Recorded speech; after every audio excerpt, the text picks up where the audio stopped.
जब बात आलमी ताकतों की होती है तो सबसे पहला नाम अमेरिका का आता है या फिर इजराइल, और इसी तरह से यूरोप के दूसरे जो बड़े ममालिक हैं उनका नाम आता है। और इन आलमी ताकतों के लिए, खासतौर से अमेरिका और इजराइल के लिए जो सबसे बड़ी रुकावट है वो दरअसल मशरिक़ वुस्ता में खासतौर से ईरान की बात की जाए तो ईरान बहुत बड़ी रुकावट है, बल्कि रुकावट नहीं, इसे चैलेंज कहिए कि इन सुपर पावर के लिए दरअसल ईरान बहुत बड़ा चैलेंज है। एक बार फिर से ईरान के सुप्रीम लीडर अली खामनेई ने एक बड़ा बयान दिया है और उन्होंने कहा है कि ईरान अमेरिका के सामने झुकने वाला नहीं है और अमेरिका की जो दादागिरी है, अमेरिका जो अपने आप को सुपर पावर कहता है, उसकी ईरान के सामने दरअसल एक भी चलने वाली नहीं है। और अली खामनेई ने यह भी कहा है कि दरअसल अमेरिका जहां पर कमजोर कड़ी देखता है वहां पर कार्रवाई करता है और वहां पर पाबंदियां लगाता है, लेकिन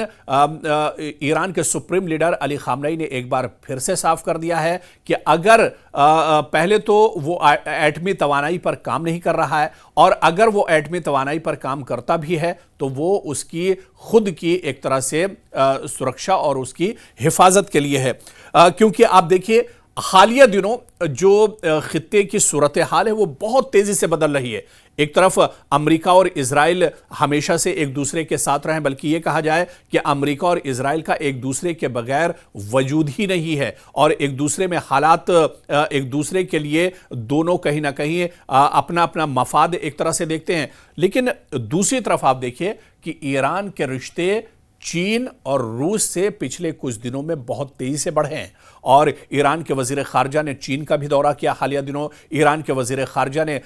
रूस का भी दौरा किया है और रूस के सदर व्लादिमीर पुतिन से मुलाकात की है और इसी तरह से चीन के सदर से भी ईरान के वजीर खारजा ने मुलाकात की है। और इन मुलाकातों को देखते हुए जो एक्सपर्ट्स हैं और वो माहिरीन हैं वो दरअसल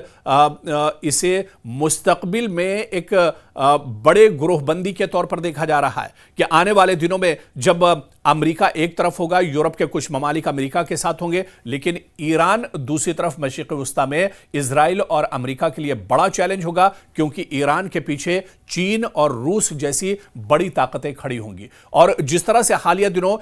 ईरान के वजीर खारजा ने रूस और चीन का दौरा किया है, ऐसे में अब ये जो खदशात हैं और भी ज्यादा बढ़ गए हैं, ये चीजें और भी निकलकर सामने आ रही हैं और खित्ते की अब जो सफबंदी हो रही है वो बहुत दिलचस्प होती जा रही है, बल्कि दुनिया अब एक तरह से आग के ढेर पर आती जा रही है। अब कशीदगी लगातार बढ़ती जा रही है, तनाव बढ़ता जा रहा है। दरअसल रूस और चीन भी अब मशरिक़ वुस्ता में अपना अमल दखल देखना चाहते हैं, क्योंकि चीन भी अब एक बहुत बड़ी ताकत है, रूस बहुत बड़ी ताकत है, सुपर पावर है, और यह भी दरअसल अमेरिका की जो चौधराहट है वो चीन और रूस को भी पसंद नहीं है। इसी वजह से ईरान को सामने रखकर दरअसल चीन और रूस जो है वो अमेरिका को दबाना चाहते हैं, और यही दरअसल अमेरिका की जो नाजुक कड़ी है यही है। और अगर रूस और चीन ईरान के साथ आ जाते हैं तो अमेरिका की मुश्किलें आने वाले दिनों में और ज्यादा बढ़ सकती हैं। इसी वजह से इस दौरे को काफी अहम देखा जा रहा था। जिस तरह से ईरान के वजीर खारजा ने पुतिन से मुलाकात की और शी जिनपिंग से मुलाकात की है, और इस मुलाकात को काफी अहम माना जा रहा है। आप देखिए कि अमेरिका फिर तनहा पड़ जाएगा अमेरिका के साथ, हालांकि यूरोप के कई ममालिक हैं जो हर वक्त उसके साथ खड़े रहते हैं, और खासतौर से इजराइल और अमेरिका का तो चोली दामन का साथ रहा है। चाहे माजी की बात की जाए, चाहे गजा में जिस तरह से जंग हुई, अमेरिका लगातार सपोर्ट इजराइल का करता रहा है और इजराइल हर तरह से अमेरिका का सपोर्ट करता रहा है। तो ऐसे में अब आप देखिए कि आलमी नक्शे पर अगर देखिए, खित्ते में अगर आप देखिए, तो अब सफबंदी बड़े पैमाने पर हो रही है। और इसी वजह से आप देखिए जिस तरह से पिछले कुछ दिनों में ईरान के तेवर बदले हैं, बल्कि यह कहा जाए कि ईरान के तेवर सख्त हुए हैं, उसके पीछे दरअसल यही वजह है क्योंकि अब ईरान तनहा नहीं है। अब इस लड़ाई में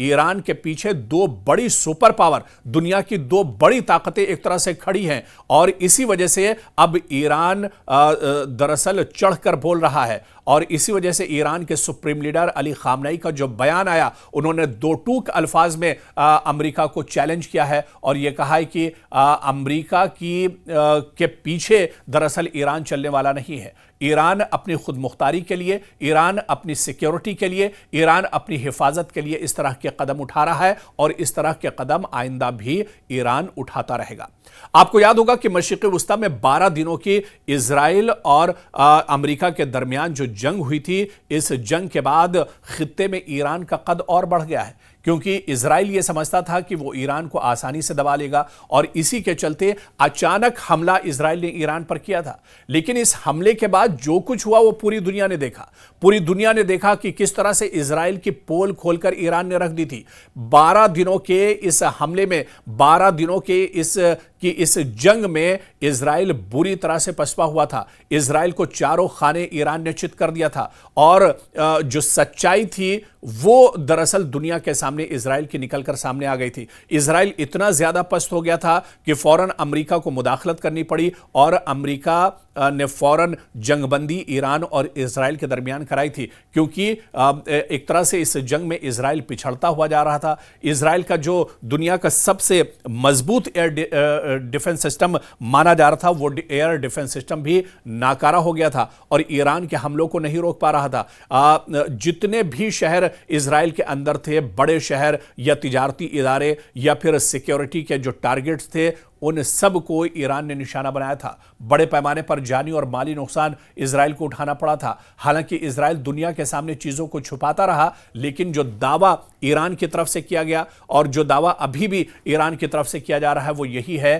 कि जो 12 दिनों की जंग हुई थी, उस जंग में इजराइल को काफी ज्यादा नुकसान उठाना पड़ा था। आप ये मानिए कि जिस वक्त ये जंग चल रही थी उस वक्त ईरान तने तनहा था। अकेला ये जंग ईरान लड़ रहा था और वो ईरान जिस पर कई सालों से पाबंदियां रही हैं, जो न तो कोई हथियार बना सकता है, ना ही कोई इस तरह का कदम उठा सकता है, और पाबंदी के बावजूद और अकेले तौर पर दुनिया की एक बड़ी ताकत, बल्कि एक ताकत नहीं, अमेरिका और इजराइल दोनों मिलाकर इन्हें एक तरह से ईरान ने पसपा किया था। और अब आप सूरत हाल देखिए कि अगर रूस और चीन ईरान के सामने खड़े हो जाते हैं तो कहीं ना कहीं अमेरिका और इजराइल की परेशानियां एक तरह से बढ़ जाएंगी। और यही वजह है कि ईरान ने भी जिस तरह से हालिया दिनों अपनी जो पॉलिसी है, अपनी जो स्ट्रेटेजी है, उसमें बड़ा बदलाव लाया है और अब चीन और रूस के राब्ते में ईरान भी है।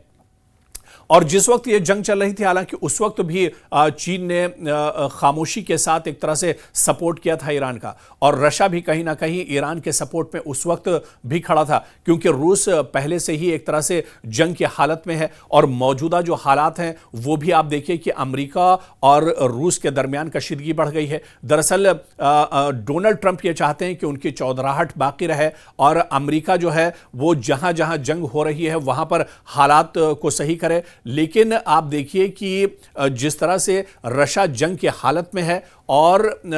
डोनाल्ड ट्रंप दरअसल ज़ेलेंस्की और पुतिन के बीच में एक तरह से मुआहदा कराना चाहते थे, जंगबंदी कराना चाहते थे, लेकिन पुतिन दरअसल अपनी जो उनकी शर्तें थी उन शर्तों पर वो पीछे हटना नहीं चाहते थे। और इसी वजह से डोनाल्ड ट्रंप का ये दौरा और मुलाकात सब कुछ एक तरह से पानी में मिल गया और पुतिन कहीं ना कहीं एक तरह से अपनी शर्तों पर कायम रहे। और ऐसे में आप देखिए कि एक बार फिर से डोनाल्ड ट्रंप को अपने मुंह की खानी पड़ी थी। और दूसरी तरफ अगर चीन की बात की जाए तो चीन भी कभी भी अमेरिका के दबाव में नहीं आता है। खासतौर से एशियाई खित्ते की अगर बात की जाए तो पूरे खित्ते में चीन का जो एक तरह से दबदबा है वो बढ़ा है। और इसी तरह से जिस तरह से पिछले दिनों टैरिफ का मामला आया और उस टैरिफ के बाद हिंदुस्तान और चीन के रवाबित भी काफी ज्यादा बढ़े, तो कुल मिलाकर जो तस्वीर है वो बहुत अहम बनती जा रही है। और अब जो आलमी सियासत है वो बहुत दिलचस्प एक तरह से बनती जा रही है। आने वाले दिनों में ये पूरी तस्वीर